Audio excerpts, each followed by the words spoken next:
Butt welding पे, तो मैं बट वेल्डिंग बता देती हूँ कि इसमें क्या होता है। नाउ सी, बट वेल्डिंग जैसे कि यहाँ पे लिखा हुआ है, इस केस में क्या करते हैं हम, अभी तक हम क्या कर रहे थे, हम इलेक्ट्रोड्स को जो है वो करंट के साथ हमने उसको कनेक्ट कर रखा था, यानी सप्लाई से हमने उसको कनेक्ट कर रखा था इलेक्ट्रोड्स को, और हम मेटल पीस को क्या कर रहे थे, वेल्ड कर रहे थे, यानी कि हम उनको जोड़ रहे थे, ठीक है। लेकिन बट वेल्डिंग में क्या होता है कि यहाँ पर हम इंस्टेड ऑफ इलेक्ट्रोड को हम कनेक्ट ना करके जिस धातु को हमें वेल्ड करना है उसको कनेक्ट करते हैं सप्लाई के साथ। आप पढ़ लो यहाँ पे, बट वेल्डिंग स्पॉट वेल्डिंग के समान है, हालांकि केवल अंतर ये है कि बट वेल्डिंग में इलेक्ट्रोड की बजाय धातु के हिस्से को एक साथ जोड़ जाना होता है, मतलब आप जो कनेक्ट करते हो यहाँ पे वो इलेक्ट्रोड को ना कनेक्ट करके हम क्या करते हैं, हम जिस पर्टिकुलर मेटल को हमें वेल्ड करना होता है उसे कनेक्ट करते हैं। तो बट वेल्डिंग दो टाइप की होती है, upset butt welding and flash butt welding. आ जाओ, सबसे पहले हम पढ़ते हैं अपसेट बट वेल्डिंग क्या होती है। प्रोसेस आपका सेम रहेगा हर वेल्डिंग का, मैंने आपको पहले भी बता दिया था।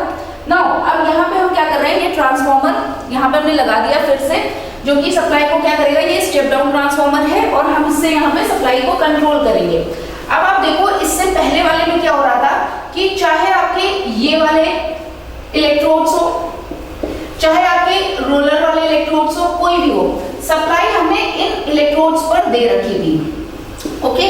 लेकिन इस केस में क्या हो रहा है, आप देख सकते हो कि जिस पर्टिकुलर मेटल को हमें वेल्ड करना है हमने उसको सप्लाई के साथ यहाँ पे कनेक्ट कर रखा है। सपोज ये आपका मटेरियल हो गया और हमने इसको कनेक्ट कर दिया है डायरेक्टली सप्लाई के साथ, ठीक है। क्लैंपर्स यहाँ पे लगा दिए हमने, ये क्लैंपर्स आपके दोनों साइड पे कनेक्ट हो गए हैं और ये वो पोर्शन होगा जिसको कि हम वेल्ड करेंगे। तो वेल्डिंग मेटल पार्ट्स आपके ये हो गए और इनको हमने डायरेक्टली जो है वो कनेक्ट कर रखा है सप्लाई के साथ। इस पोर्शन पे आकर के यहाँ पे ये पोर्शन दोनों एक साथ कनेक्ट होंगे और इस जगह पे इनकी वेल्डिंग होगी। तो अलग अलग प्रोसेसेस होते हैं जहाँ पर हमको किसी भी मेटल को इस तरह से कनेक्ट करना होता है, तो वहां पर हम इस पर्टिकुलर वेल्डिंग को यूज करते हैं। Next is flash butt welding. Same process होता है फ्लैश बट वेल्डिंग का भी, बट यहाँ पर क्या होता है अभी आपको बताती हूँ।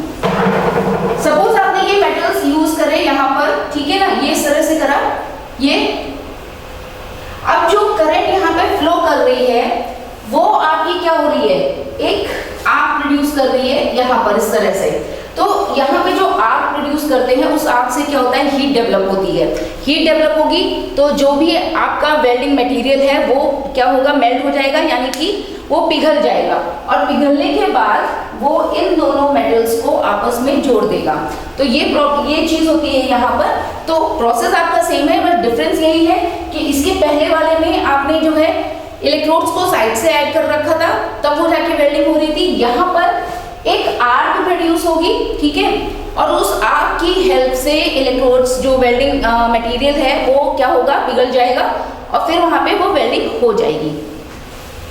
अब हम आते हैं आर्क वेल्डिंग में। ये इलेक्ट्रिक आर्क वेल्डिंग मैंने आपको बताया था, रेजिस्टेंस वेल्डिंग होती है, फिर ये आर्क वेल्डिंग होती है। तो अब हम सेकेंड वाला स्टार्ट कर रहे हैं, electric arc welding.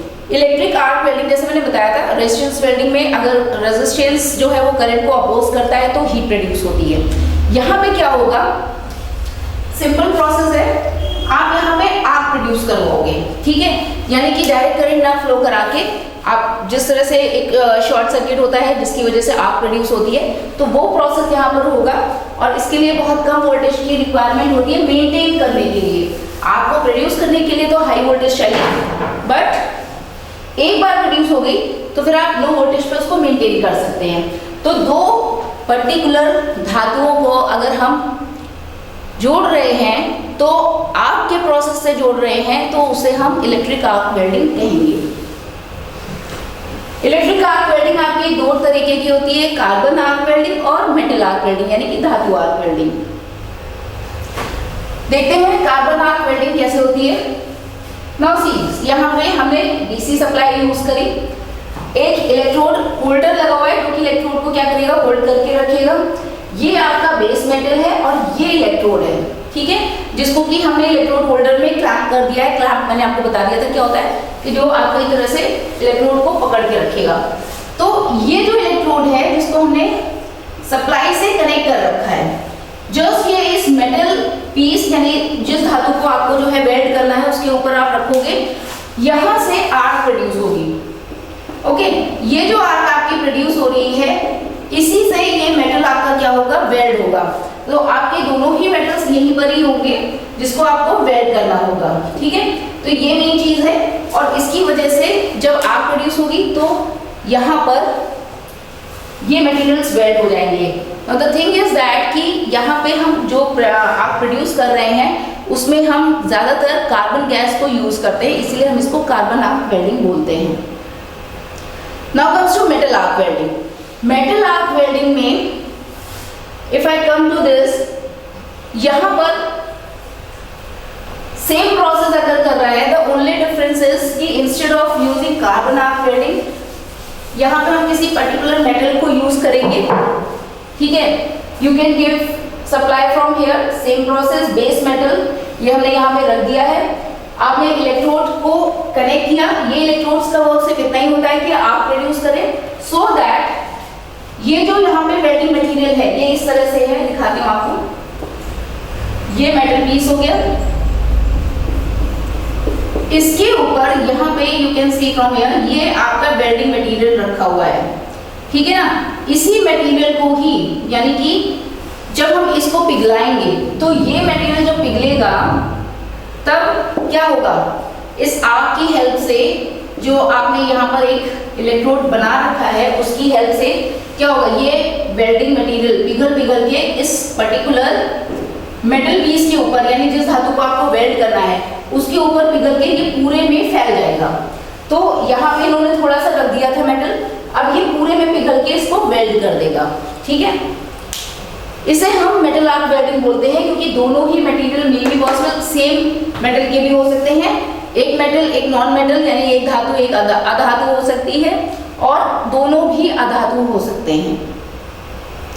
Then comes atomic hydrogen arc welding. ठीक है, ये आपके मेटल आर्क वेल्डिंग के ही पार्ट्स हैं। कितने पार्ट्स हैं मैं आपको बता चुकी थी। Inert gas metal arc welding ये आपका पार्ट हो जाएगा। ठीक है, सो सबसे पहले हम atomic hydrogen arc welding use कर लेते हैं।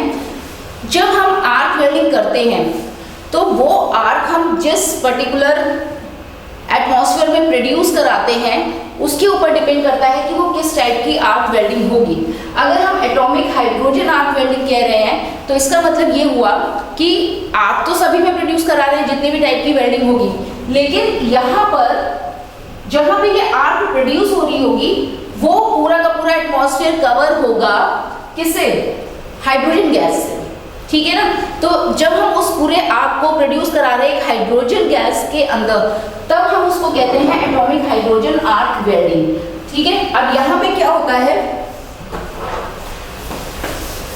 इस पर्टिकुलर टाइप की वेल्डिंग में जो मेटल पीस होता है, ये जो बेस मेटल आपका है, इस बेस मेटल में कहीं पे वेल्डिंग अगर इसके इनर साइड में करनी है बहुत ज्यादा गहराई में तब हम इस टाइप की वेल्डिंग को यूज करते हैं। क्यों, वो जो भी जितना भी आपका वेल्डिंग मटेरियल होता है, जो वेल्डेड मटेरियल होता है, उसको यहाँ से क्या होता है ये पिघल करके धीरे धीरे करके ये पूरा उसके जितनी डेप्थ में आपको करना होता है, जितना अंदर जाके करना है वो पूरा उस मेटल के अंदर तक हर एक छिद्रों में सब में हर पोर में जाकर के भर जाएगा।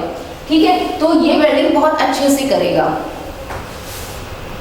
Next is inert gas metal arc welding. Inert gas को अगर हम यूज करते हैं आर्क के अंदर तो ये inert gas metal arc welding हो जाता है। सेम प्रोसेस है, आप यहाँ से देखो ये आर्क प्रोड्यूस हो रही है, ये आपका मटेरियल रखा हुआ है और ये आपका मेन धातु है जिसको की वेल्ड करना है। बेस मेटल का मतलब ये हुआ कि यही है वो धातु जिसे आपको वेल्ड करना है। इसके ऊपर हमने यहाँ पर ये पूरा यहाँ पर ये हमने मोल्डेड मेटल रखा हुआ है यानी कि जो मेटल वेल्डिंग करता है। तो जब आर्क रिड्यूस होगी वो आर्क उसको पिघला देगी पूरा और ये पिघली हुई जो वेल्डिंग मटेरियल होता है वो उस धातु के ऊपर पूरी तरह से कवर अप हो जाता है। तो वो इसको जो है क्या करेगा, वेल्ड कर देगा। ठीक है, यहाँ पर आप ये देखो कि इनर्ट गैस जो होती है वो हम यहाँ पर फिल करके रखते हैं। ठीक है, ये इलेक्ट्रोड लगा हुआ है, टंगस्टन इलेक्ट्रोड हमने यूज करा हुआ है यहाँ पर, और इसके साइड में, क्योंकि मैंने आपको बताया था कि किस पर्टिकुलर गैस के अंदर उसको हम कवर अप करके रख रहे हैं, उसी टाइप की गैस के अकॉर्डिंग वो उसका क्या होता है, पार्ट बन जाता है आर्क वेल्डिंग का। तो इनर्ट गैस है, यानी यहाँ पर इसके अंदर इनर्ट गैस फिल होगी। Now this is submerged arc welding. Submerged का मतलब है कि जब आप काफी अंदर तक जाकर के वेल्डिंग करते हैं, तो यहाँ पे भी वही चीज है। हम कुछ 4 पीसेस यहाँ पर लेंगे। ठीक है, ये वो मटेरियल है जो कि वेल्ड करेगा और ये आपका मेन मटेरियल है। ठीक है, तो सपोज कि ये मटेरियल आपका कुछ इस टाइप से है। ठीक है, अब हमको यहाँ पर इन्होंने वो मटेरियल रख दिया जिसको कि क्या करेंगे, हम पिघला करके और यहाँ पूरे में इसको वेल्ड कर देंगे। इस पूरे को हम क्या करेंगे, पूरा ये बराबर कर देंगे, मटेरियल यहाँ तक आपका पूरा अच्छे से बन जाएगा। ठीक है, तो ये मेन चीज हो गई। इलेक्ट्रोड हमने यहाँ पर लगाया, यहाँ आर्क प्रोड्यूस हुई और ये आपका यहाँ पे क्या हुआ, पूरा का पूरा मेल्ट होकर के यानी पिघल के ये पूरा भर देगा यहाँ पर। Okay, so this is the third type of arc welding. जैसे कि मैंने आपको बताया था, electron beam welding is not in your syllabus, आपके सिलेबस में इलेक्ट्रॉन बीम वेल्डिंग नहीं है, तो ये यूनिट यहीं पे खत्म होती है। Thank you very much.